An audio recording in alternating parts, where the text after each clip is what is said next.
العالمين والصلاة والسلام على أشرف المرسلين سيدنا محمد وعلى آله وصحبه أجمعين وبعد maanta waxaan ka hadlayaa qodob aad muhiim u ah ninku inuu xaaskiisa qadariyo macnaheedu waxa weeye inuu isagu isqadarinayo inuu iyada sharfo oo dadka kale markuu kala hadlayo arrimaheeda uu ka dhigo qofta keliya ee adduunkaba joogta ee macnaha leh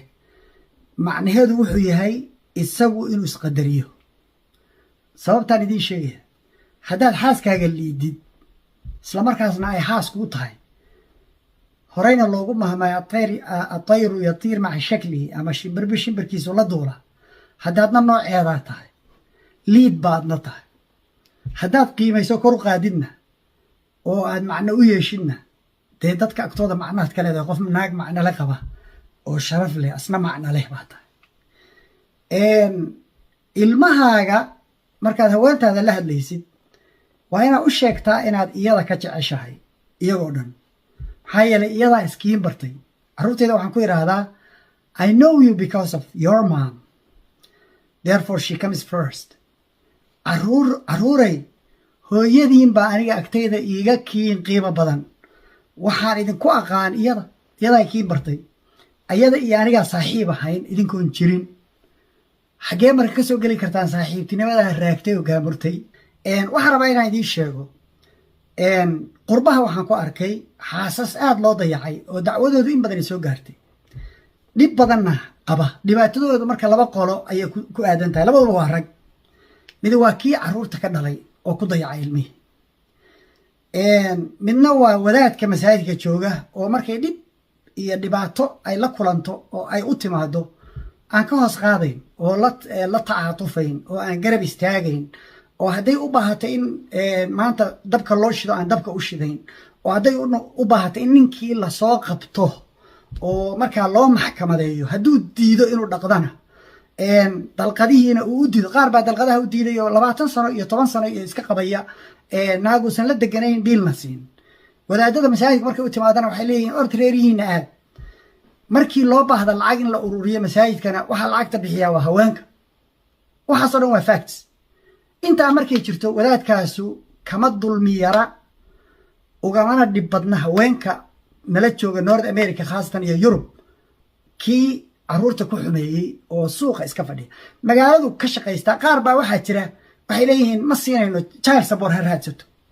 oo sharaf xumay kuu tahay haweentaadu inay gaalo inta u tagto tiraahda ninkii carruurtaan iga dhalay oo muslim ahaa baabiilkii iyo xuquuqdii lagu lahaa oo ilmihiisu ku lahaayeen ilaahayna aakhira kula xisaabtamayo weydiinayay u diidee idinku wax siiya oo idinku ka raadsada oo marka ay soo jageeyaan oo soo camcamiyaan oo lacag ka soo qaadaan sharaf xumay kuu tahay ceeb weeye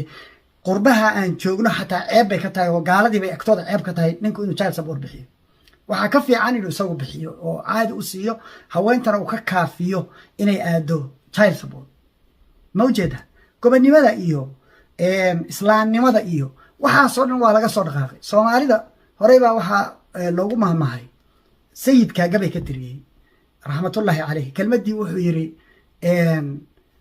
musuq maasuq soomaali waa meheradeedii halkaanay la joogaan musuq waad arkaysaan kuwa minnesota ku maxkamadaysano maalin walba nin garle iyo gabar xijaaban iyo xabsi dalaq lagu siinayo tuug weeye iyo tuugad nasiib darradaasaa ummaddii meelay joogtaba haysata qurbaha marka dadka jooga labadaa qolay ka cabanayaan haweenkii naxariis kuma qabaan masaajidkii maalinta ay fundraising samaynayaanna dahabka xataa waa ka furtaan dahabka xataa dhigaan leh ma ujeeda waxyaabaha runtii la yaab kale wey oo masaajidka maxay u dhisatay haddaysan khidmad ku qabin haddaan ninkii dhibaateeyey loo garnaqayn oo laga dhicinayn oo kan sii socda laga caawinayn inay maxay masaajidka u dhisatay marka qadiyadaasna waa qadiyadda labaad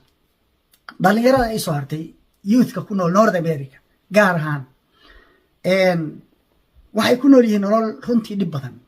xaqiiqatan diintii macaankeedii ma dareemin soo dhoweynteedii ma hayaan guri dowladdu leedahan ku koray odaygii waa naga tegey single mother baana korisay ma ujeedaan in badan oo ka mid a atheist inay noqdeen oo diintaba ka baxeen diin la-aanba ay aaminsan yihiin marka yacni sabab baa loo yahay waxaa kuu soo haray masaa'ilka fiqiga wadaadka North America joogaa wadaadka garowe jooguu la fiqi yahay masaa'ilka quraanka fiiri suuratu baqara akhriya quraanka oo dhan akhriya marka axkaam laga hadlayo بالمعروف baa la socota ma curfigaana curfigaas shuqul ku leh maxaa iska galay ma shuqul bay isku leeyihiin isku dhaqan maaha isku dhaqaala maaha isku nolol maaha isku dhibaato maaha waxa iska og yihiin lama arko yacni tamaaman bay iskhilaafsan yihiin ninka marka jooga Soomaaliya wadaadka Afrika jooga markaa wareysanaysid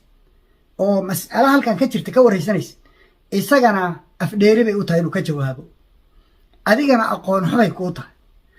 بالمعروف قرآنك مركا لغا هادليو أحكام تودن وحاس يا وحاس يحكمه ذوي عدل منكم لليه أما يحكمان ذوي عدل منكم